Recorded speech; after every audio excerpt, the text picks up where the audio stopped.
घातक killer drone की सबसे बड़ी फैक्ट्री बनने जा रहा भारत अब डीआरडीओ का मायावी योद्धा तूफान लाने को तैयार। जिस तकनीक पर अमेरिका, चीन और इजरायल हुए फेम, उस तकनीक पर भारत के एक्सपेरिमेंट ने कर दिया बवाल। दोस्तों, दुनिया में मानव रहित जंगों का दौर शुरू हो चुका है।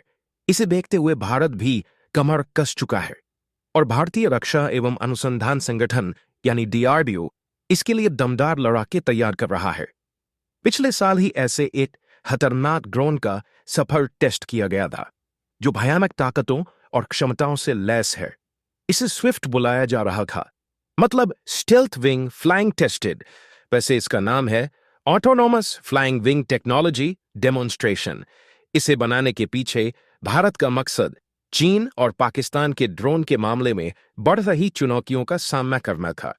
अब डीआरडीओ और एरोनॉटिकल डेवलपमेंट एस्टैब्लिशमेंट इसे खतरनाक यूएवी बॉम्बर बनाने जा रही है, जो चीन को रौंद कर रख देगा। डीआरडीओ और एरोनॉटिकल डेवलपमेंट एस्टैब्लिशमेंट ने इसके लिए इंडियन एयरफोर्स के सामने प्रपोजल रखा था, जिसे हरी झंडी मिल चुकी है। भारत का यह लड़ाका स्टेल्थ तकनीक से लैस है। वहीं अमेरिका, चीन और इजराइल जैसे देश जो ड्रोन तकनीक के मामले में शहंशाह बने बैठे हैं, वो भी इस तरह की यूएवी तकनीक में पीछे रह गए हैं, जबकि भारत इसमें कामयाबी के काफी करीब आ गया है, क्योंकि वो इस ड्रोन का करीब सफल टेस्ट कर चुका है। इंडियन एयरफोर्स के लिए बनने जा रहे पूरी तरह से इस स्वदेशी यूएवी बॉम्बर की ताकत और इससे मिलने वाले स्ट्रेटेजिक एडवांटेजेस क्या हैं, जानेंगे इस वीडियो में। लेकिन उससे पहले डीआरडीओ के सपोर्ट में इस वीडियो पर एक लाइक तो बनता है। फटाफट वीडियो को लाइक कर दीजिए। दोस्तों, भारत जिस अनमैन्ड बॉम्बर विमान को बनाने जा रहा है, वो जंग में भारत के लिए बहुत बड़ी ताकत साबित होगा, क्योंकि स्टेल्थ तकनीक से लैस ये हथियार रडार की पकड़ में नहीं आता है। इसकी डिजाइन बेहद खास है।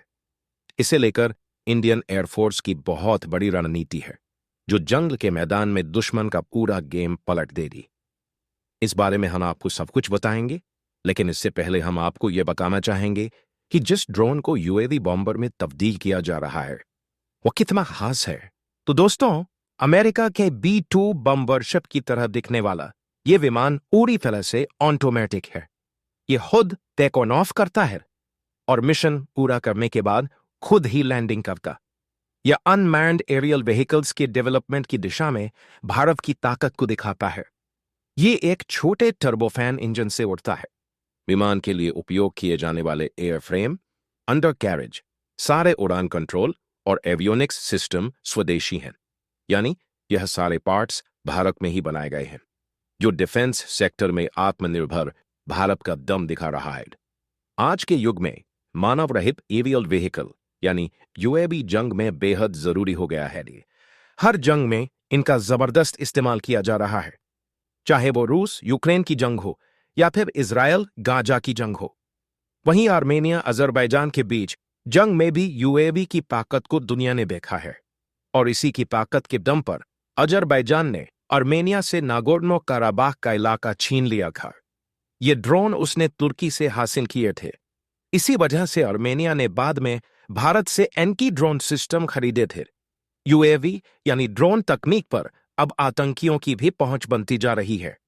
इंडियन आर्मी चीफ ने भी बताया था कि ड्रोन हमले का खतरा कितना बड़ा हो सकता है। इसके साथ ही उन्होंने भारत के यूएवी ड्रोन बेड़े को मजबूत करने की जरूरत बताई थी। इसके बाद ही इंडियन आर्मी ने इस पर आगे बढ़ना शुरू कर दिया था। पीएम मोदी की पहल के बाद भारत के तमाम स्टार्टअप सेना के लिए ड्रोन बनाने का काम कर रहे हैं, जबकि कई ड्रोन सेना में शामिल किए जा चुके हैं।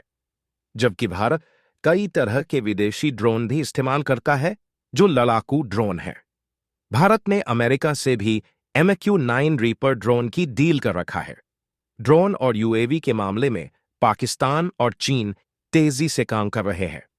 दोनों दुश्मन लड़ाकू ड्रोन समेत कई सैन्य प्लेटफॉर्मों और हथियारों को डेवलप करने में मदद कर रहे हैं।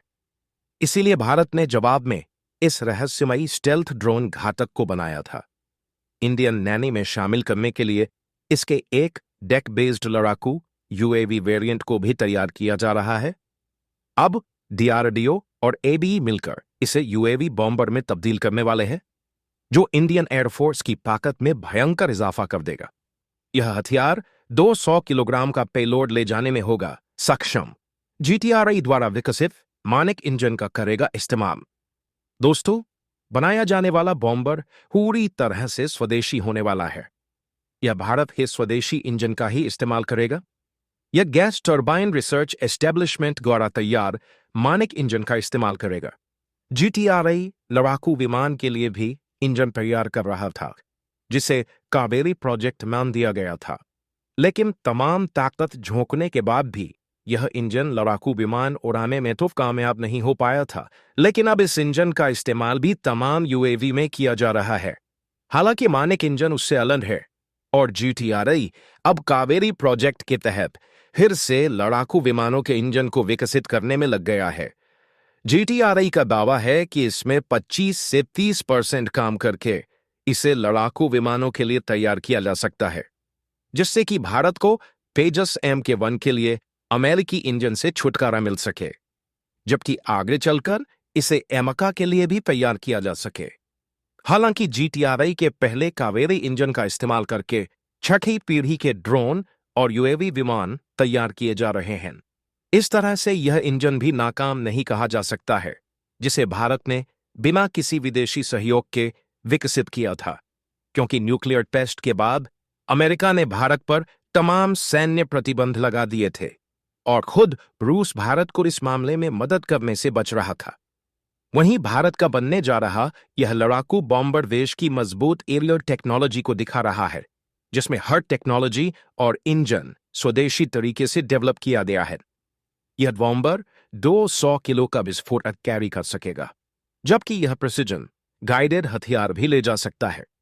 इसके अलावा भी इसमें तमाम घातक हथियार लगाए जाएंगे जो बाहर से दिखाई नहीं देंगे।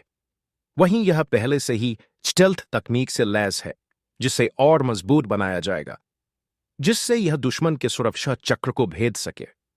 इसे बनाने का खास मकसद यही है कि इसके जरिए चीन पाकिस्तान के डिफेंस सिस्टम को भेदकर भयानक हमला किया जा सके, पाकिस्तान के तमाम टेरर कैंप को तबाह किया जा सके, जबकि जंग के बाद चीन के खेमे में भी तबाही मचाई जा सके। इसके तैयार होने के बाद भारत की जंगी ताकत में बहुत बड़ा इजाफा होगा और वायुसेना इसका इस्तेमाल एक गेम चेंजर हथियार के तौर पर करे, जो दुश्मन की सीमा में घुसकर हमला करे। तो दोस्तों, भारत के इस बनने वाले नए हथियार पर आपका क्या विचार है, कमेंट करके जरूर बताएं। तो दोस्तों, जय हिंद, जय भारत।